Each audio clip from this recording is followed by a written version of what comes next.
Nutrición en adultos mayores. Los adultos mayores los requerimientos calóricos pueden modificarse por dos motivos: disminución de la masa muscular o reducción de los niveles de actividad física. El estándar de oro para medir el gasto energético total es la medición con agua doblemente marcada con deuterio y oxígeno 18. Pero siendo una cosa muy simple, porque simplemente significa darle un vaso de agua a una persona y medir después el enriquecimiento de estos isótopos en saliva, es una determinación de alto costo y requiere un equipo de espectrometría de masas para efectuar las determinaciones, lo que limita su uso. La técnica es tan simple como dar estos dos isótopos. El agua se va a botar como agua solamente, mientras que el oxígeno 18 se va a perder como agua más CO2. Por lo tanto, uno puede estimar por la diferencia en las curvas de eliminación de estos dos isótopos la producción de CO2 y con eso el consumo de oxígeno. Veámoslo de nuevo para que vean la animación. El agua se pierde solamente como agua corporal, mientras que el oxígeno 18 se pierde como agua y como anhídrido carbónico. Esto significa que si uno ve el enriquecimiento de estos dos isótopos, esa es la pérdida del enriquecimiento del deuterio y la línea roja marca la pérdida del enriquecimiento por oxígeno 18. Calculando la diferencia entre la pérdida de enriquecimiento de esos dos isótopos, uno determina la producción de anhídrido carbónico y por ende, sabiendo el cociente respiratorio, puede determinar el consumo de oxígeno.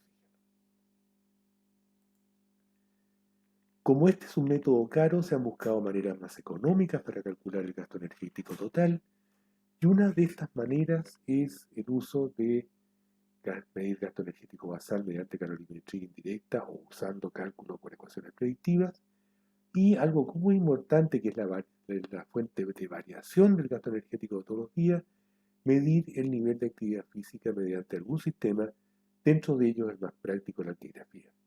En general, las encuestas son muy poco confiables, por lo tanto no recomendamos su uso. La colorimetría indirecta mide el consumo de oxígeno y la producción de CO2 en reposo mediante la determinación de la concentración de estas moléculas en el aire expirado. Se requiere de un equipo que no es barato, pero en este momento hay varios equipos que lo hacen en Chile. Se usa esta canopia para que la persona no tenga una máscara en la cabeza y le sea más cómodo. Por eso en general se refieren a esta determinación como canopy. La medición con ecuaciones predictivas no tiene una muy buena concordancia con la calorimetría indirecta, como se puede ver en este gráfico. Este es un gráfico de Planty-Allman para ver concordancia. Ustedes ven que hay bastante dispersión de datos e incluso esto tiene una pendiente, lo que significa que puede sobreestimar o subestimar los valores predichos en los extremos del gasto energético en reposo.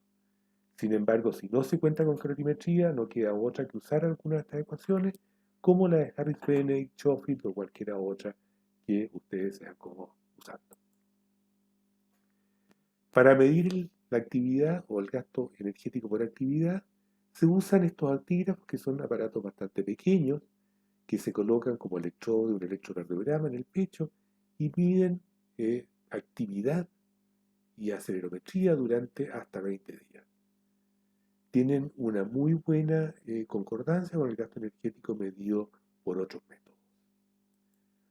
Con estos métodos nosotros hemos determinado el gasto energético total en adultos mayores chilenos, y ustedes ven que los valores de mujeres y hombres adultos mayores son 1.4 veces el gasto metabólico basal en mujeres y 1.6 en hombres, bastante más bajo que los valores de adultos jóvenes. Con estos valores uno puede estimar aproximadamente el gasto energético total de los adultos mayores para poder hacer los cálculos de requerimientos. En cuanto a requerimientos proteicos, la forma clásica de medir requerimientos proteicos es el uso de balance nitrogenado. Sin embargo, esta técnica no se puede hacer en cualquier lugar, se requiere de unidades metabólicas especiales y personal entrenado para efectuarlo. Se deben dar cantidades muy exactas de una proteína, generalmente de alto valor biológico, y medir la pérdida de nitrógeno por orina, deposiciones y tegumentos. Esto significa recoger todos los desechos de las personas que estén haciendo el balance, lo cual es bastante complicado. Se usan 3 o más niveles de ingesta proteica y con eso se determina una curva ingesta-balance y se determina el valor de ingesta que logra un balance cero, en el cual los ingresos son iguales a las pérdidas. Y con eso se determina el requerimiento proteico. Para que lo vean en un gráfico, se trata de dar aminoácidos que se van a integrar a un pool proteico, el cual todos van a excretar compuestos nitrogenados por la orina, por las deposiciones y por los tegumentos. Cuando logramos que la ingesta sea igual a la pérdida por estos 3 elementos, consideramos que el balance es cero y ese es el punto que usamos para calcular el requerimiento. Veamos la animación nuevamente.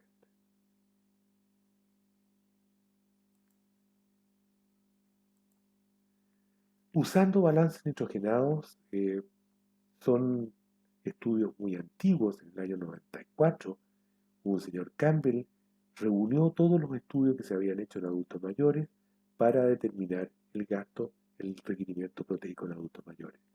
Y en este estudio, él determinó que los requerimientos de los adultos mayores, cuando combinaba todos los datos que había en la literatura, eran mayores que los de adultos jóvenes. De ahí partió el concepto de que los adultos mayores requerían más proteínas que los adultos jóvenes para mantener el balance cero y que se debiera dar un aporte mayor. Sin embargo, este mismo señor Campbell, posteriormente, en el año 2010, hizo un nuevo estudio de balance nitrogenado y vio que el balance era exactamente igual tanto en hombres y mujeres jóvenes como hombres y mujeres viejas. Por lo cual él dijo que en ese momento que realmente no había evidencia para pensar de que los adultos mayores requerían mayores cantidades de proteína que las personas jóvenes. Sin embargo, ya el concepto había quedado y todo el mundo siguió repitiendo que los adultos mayores requerían mayores cantidades de proteína que la gente joven. Como muchos criticaron que los balances nitrogenados podían ser métodos inexactos para calcular el requerimiento proteico, se optó por hacer estudios funcionales en los cuales se midieran efectos en masa muscular o funcionalidad después de periodos de suplementación que iban de 6 meses a un año con 2 niveles de ingesta.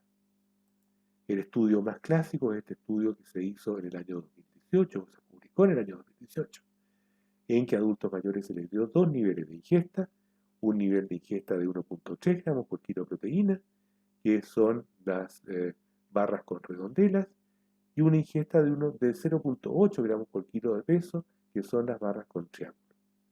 Se usó con control positivo dar testosterona, que es una cosa que uno sabe que mejora la masa muscular, pero que no se debe usar en clínica porque tiene muchos efectos secundarios. Lo que se vio en este estudio después de 6 meses es que no había ninguna diferencia en masa muscular entre aquellos adultos mayores que recibían una cantidad normal de proteína, que era 0.8 por kilo de peso, con aquellos adultos mayores que estaban recibiendo un aporte extra, que era 1.3. Esto nos hace pensar que realmente los adultos mayores no requieren más proteínas que la gente normal. Nosotros hicimos un estudio retrospectivo con nuestros estudios de suplementación. Durante algunos años hicimos suplementaciones nutricionales con distintos productos en que les damos 400 calorías y 50 gramos de proteína al día suplementarias a adultos mayores. Estos fueron estudios que fueron desde 1 a 2 años plazo. Y con una adherencia promedio de suplementos más o menos de un 50%. En estos estudios nosotros no demostramos que las personas adultas mayores lograran una mejoría en su masa libre de grasa o masa muscular después del periodo de suplementación y se comportaban exactamente igual que las personas no suplementadas. ¿Qué es lo que nos hace pensar esto? Que realmente los adultos mayores no requieren mayores cantidades de proteína. Y no hay evidencia concluyente para decir que esto es así. Y más aún, el aporte excesivo de proteínas lleva un riesgo de agravar fallas renales preexistentes. Por lo tanto, es bien importante no dar grandes cantidades de proteínas a esta persona. Lo razonable en realidad es dar aproximadamente 1 gramo por kilo de peso de proteína de alto valor biológico, con lo cual van a dar un poco más de lo que se le da a gente joven y van a evitar efectos deleterios de un aporte excesivo. En cuanto al índice de masa corporal, se ha visto que los adultos mayores que tienen índices de masa corporal entre 27 y 32 kilos por metro cuadrado tienen una menor mortalidad que sus congéneres más flacos. Asimismo, este índice de masa corporal mayor, que va entre 27 y 32, se asocia a un menor riesgo de fracturas u osteoporosis. Por estas razones que se ha determinado que los adultos mayores que tienen índice de masa corporal de 30 para abajo no debieran tener ninguna intervención en cuanto a tratar de reducir su peso corporal porque no tendría ningún beneficio para su salud y al contrario podría tener un riesgo. En cuanto a micronutrientes, hay algunas vitaminas que deben ser especialmente cuidadosas por los problemas que pueden causar en adultos mayores. Una de ellas es la vitamina D, ya que aproximadamente el 50% de los adultos mayores son deficientes en esta vitamina. El factor de riesgo más importante de deficiencia de la vitamina es una baja exposición al sol. Eso se nota porque en ciudades del norte, como Iquique, la deficiencia de vitamina D es baja, mientras que en lugares como Punta Arenas, esta puede llegar al 70% de los adultos mayores. La manifestación clínica de la deficiencia de vitamina D es la osteomalacia, que causa pseudofracturas como la que estamos viendo en la pantalla y que producen mucho dolor óseo.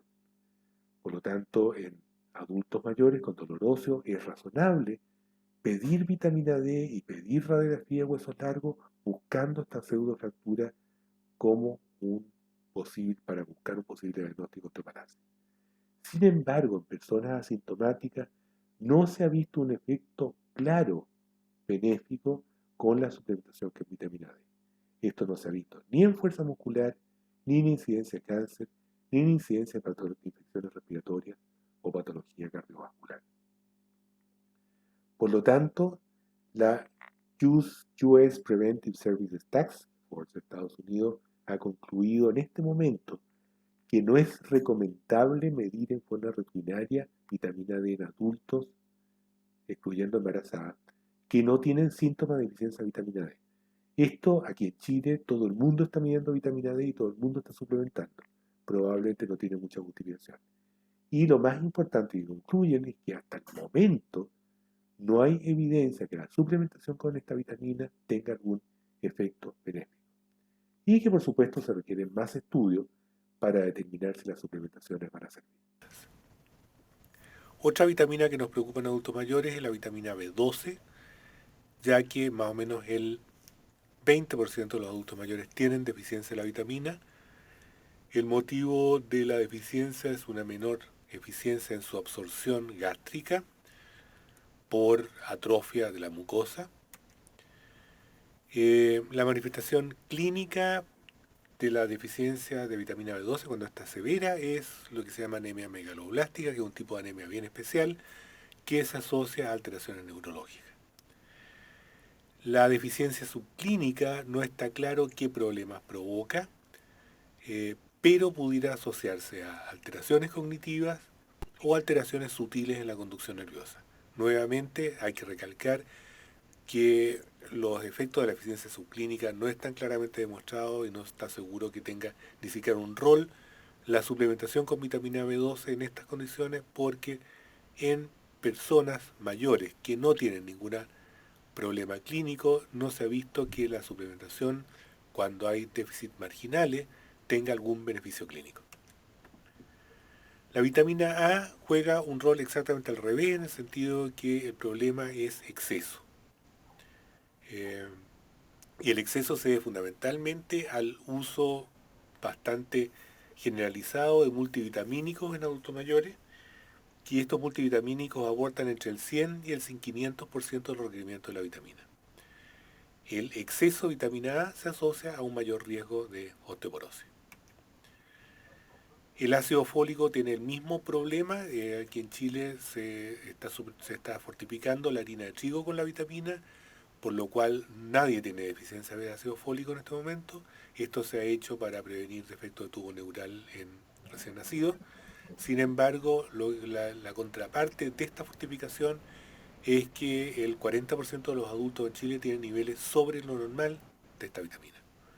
Estos niveles mayores pudieran, no está demostrado, pero pudieran asociarse a un mayor riesgo de cáncer de colon. Enfrentamiento de adultos mayores con bajo peso. Cuando enfrentamos a adultos mayores enflaquecidos, debemos hacer algunas cosas muy importantes. Lo más importante es determinar la evolución del peso en el tiempo. Muy distinto a una persona que siempre ha sido flaca a una persona que ha perdido mucho peso en el último tiempo. Una vez que hemos determinado que estas personas están perdiendo peso activamente en el último tiempo, debemos buscar causas subyacentes de esta pérdida de peso, porque generalmente esta pérdida obedece a algún proceso patológico o a algún efecto secundario de medicamentos. No llegar y suplementar. Siempre hay que estudiar a estas personas. Y dentro de los estudios, lo más importante primero es buscar fármacos que puedan causar náuseas o problemas digestivos. Un ejemplo muy característico, el uso de tramadol, muy frecuente en adultos mayores para dolor crónico, o el donepezilo, que se indica muchas veces en personas con demencias iniciales y que en el 25% de los casos produce síntomas digestivos invalidantes que evita que estas personas coman.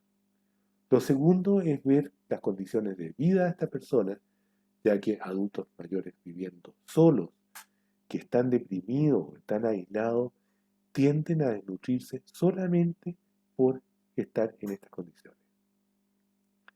También recordar que los cambios cognitivos iniciales muchas veces se asocian a cambios en la conducta alimentaria. Algunas personas comen más, otras personas dejan de comer porque no regulan bien la ingesta alimentaria. También debemos buscar enfermedades, independientes de las que hemos mencionado anteriormente, que puedan causar bajo peso. Los más importantes son los tumores malignos, especialmente tumores digestivos, que a veces el primer síntoma que dan es la baja de peso antes de que den algún síntoma característico propio del tumor.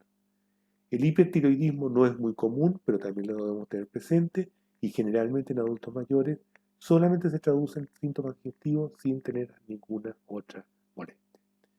O infecciones crónicas, ya es menos común la tuberculosis. Estamos viendo todavía algunas personas con HIV que también debemos tener presente. Por supuesto, podemos usar suplementos nutricionales en adultos que están bajando de peso. Sin embargo, es muy importante siempre estudiar la causa de la baja de peso. El laboratorio también nos puede ayudar. Una batería simple, que no es muy cara de obtener, puede ser medir proteína C reactiva, que es un indicador de inflamación. La proteína C reactiva estará alta en tumores, infecciones o cualquier situación que esté provocando una inflamación o un estado inflamatorio agudo. Un hematocrito o una hemoglobina baja nos indicará generalmente pérdidas de sangre, o puede ser también deficiencias nutricionales, como vimos anteriormente. Y la sangre oculta en deposiciones, que es un examen barato, simple y muy práctico, nos puede indicar que la persona tenga algún tumor digestivo subyacente. Una función renal alterada, medida por creatinina, también puede provocar baja de peso, porque generalmente el riñón, cuando llegamos a insuficiencia renal en etapa 4, generalmente se asocian a anorexia y síntomas digestivos. Recordar que es muy importante, una albúmina sérica baja no es un marcador de nutrición, es un marcador de inflamación.